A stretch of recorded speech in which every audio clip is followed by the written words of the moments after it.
et je vous tiendrai bien évidemment au courant de ce dispositif. Merci, Monsieur le ministre. La parole est maintenant à Madame Céline Calvez.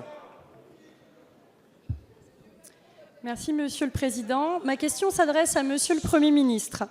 Monsieur le Premier ministre, ce matin, et Monsieur le Président de l'Assemblée nationale l'a rappelé, nos forces de l'ordre ont été visées et blessées. 6 militaires du dispositif Sentinelle ont été touchés, renversés, percutés par une voiture en plein cœur de Levallois-Perret. D'ailleurs, Monsieur le ministre d'État, ministre de l'Intérieur et la ministre des Armées se sont rendus au chevet de quelques-uns de ces militaires dont le pronostic vital n'est pas engagé. Pour autant, cet acte délibéré et lâche nous rappelle le rôle crucial et la présence au quotidien de ces femmes et de ces hommes qui nous protègent, et cela en risquant leur propre vie. C'est la 6e fois que les militaires sentinelles sont pris pour cible depuis 2015. Combien d'entre eux sont en première ligne pour assurer notre sécurité et notre liberté au quotidien sur tout le territoire? Ces forces de l'ordre sont mobilisées dans le cadre de l'état d'urgence depuis longtemps, depuis près de 2 ans. Nous avons prorogé l'état d'urgence, nous l'avons voté ici même dans l'hémicycle le 6 juillet, et il sera en vigueur jusqu'au 1er novembre. Aujourd'hui, Monsieur le Premier ministre, la question c'est comment préparer l'après-état d'urgence? Le projet de loi renforçant la sécurité intérieure et la lutte contre le terrorisme a été discuté et adopté au Sénat.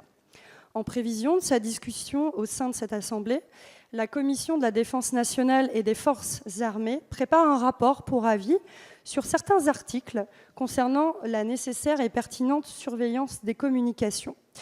Monsieur le Premier ministre, quels seront les axes forts que devra suivre l'étude du projet de loi renforçant la sécurité intérieure et la lutte contre le terrorisme pour sortir de l'état d'urgence, qui ne peut être éternel, tout en préservant les libertés de chacun et la sécurité de tous, citoyens comme militaires? Merci, Madame la députée. La parole est à Monsieur le Premier ministre.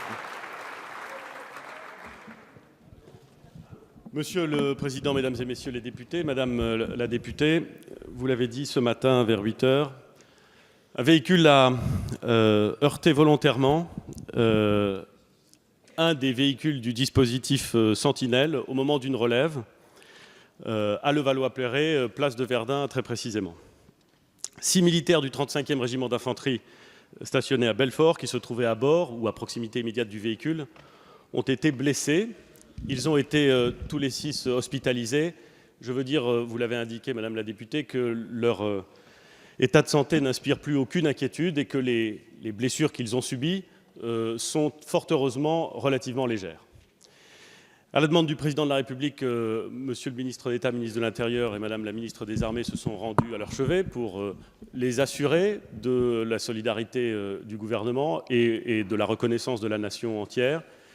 Je veux évidemment ici, devant l'Assemblée nationale, m'associer à ce message de soutien et indiquer aux familles de ces 6 militaires qui ont forcément eu très peur ce matin, je parle des familles, et à leurs frères d'armes, combien nous sommes conscients de l'effort qu'ils consentent, des risques qu'ils prennent et de la reconnaissance que la nation tout entière leur doit.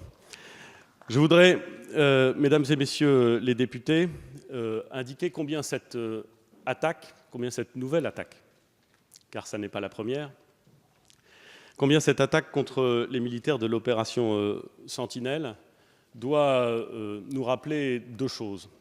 D'abord que les forces de l'ordre, et singulièrement les militaires qui œuvrent dans le cadre de l'opération Sentinelle, sont à la fois les chevilles ouvrières de la sécurité du pays, mais en même temps des cibles.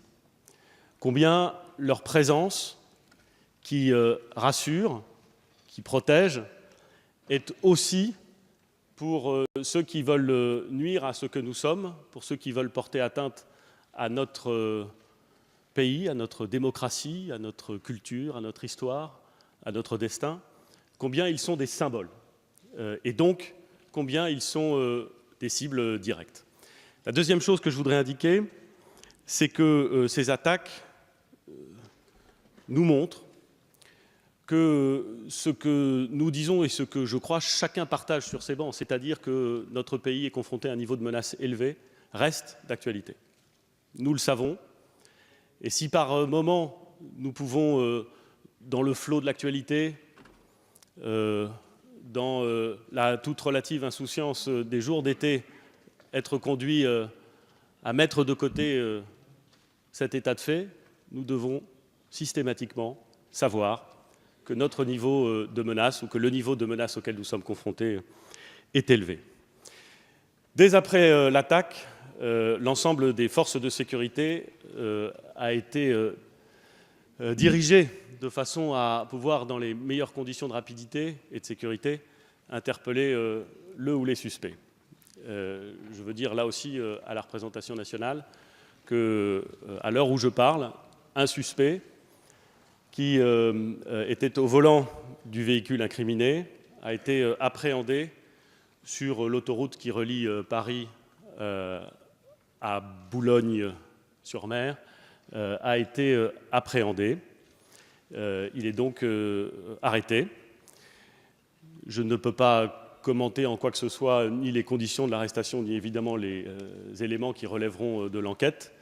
Mais je veux là aussi féliciter l'ensemble des forces de sécurité qui, dans des délais très courts, ont permis d'appréhender et de mettre en sécurité le suspect principal à ce stade de cette attaque. Vous avez posé une question, Madame la députée, sur l'après-état d'urgence. Nous vivons avec l'état d'urgence depuis longtemps, depuis les premières attaques, depuis novembre 2015. Nous devons en sortir, car l'état d'urgence est un état transitoire, nous le savons tous. Nous devons donc sortir de cet état transitoire et le président de la République a indiqué qu'après la prorogation, à l'horizon du 1er novembre, nous aurions vocation à lever l'état d'urgence. Et pour préparer cette sortie, pour permettre d'apporter un haut niveau de sécurité aux Français qui l'attendent, qui l'exigent, nous avons proposé, et le texte a été discuté au Sénat, nous avons proposé un projet de loi visant à renforcer la sécurité et à renforcer la lutte contre le terrorisme. Et j'insiste sur le fait que ce texte est dirigé exclusivement contre la lutte contre le terrorisme. Ça n'est pas un texte de sécurité générale, c'est bien un texte qui a pour objet de permettre de doter les forces de sécurité, sous le contrôle du juge bien entendu, dans le respect de l'état de droit, des instruments nécessaires à la sécurité des Français. C'est un exercice constant de vigilance que nous sommes appelés, à un exercice constant de soutien de nos forces de sécurité, et nous serons appelés à cet exercice pendant longtemps, car encore une fois la menace est élevée et elle ne disparaîtra pas. Je veux, pour conclure, vous dire, Madame la députée, que le gouvernement dans son ensemble, mais au-delà du gouvernement, tous ceux qui aiment ce pays et tous ceux qui l'aiment profondément sont déterminés à ne rien céder à ceux qui veulent le mettre en cause, à ne rien céder à ceux qui veulent instiller la peur dans l'esprit des Français. La réaction exceptionnelle des forces de l'ordre, je le dis, et je pense qu'il faut qu'on en ait tous conscience, la réaction exceptionnelle des militaires de Sentinelle, que ce soit aujourd'hui ou samedi dernier, la maîtrise de l'armement dont ils disposent, le calme dont ils font preuve, je dirais même la sérénité dont ils font preuve, est absolument admirable et je pense qu'elle doit nous inspirer. Je vous remercie. Merci, Monsieur le Premier ministre. La parole est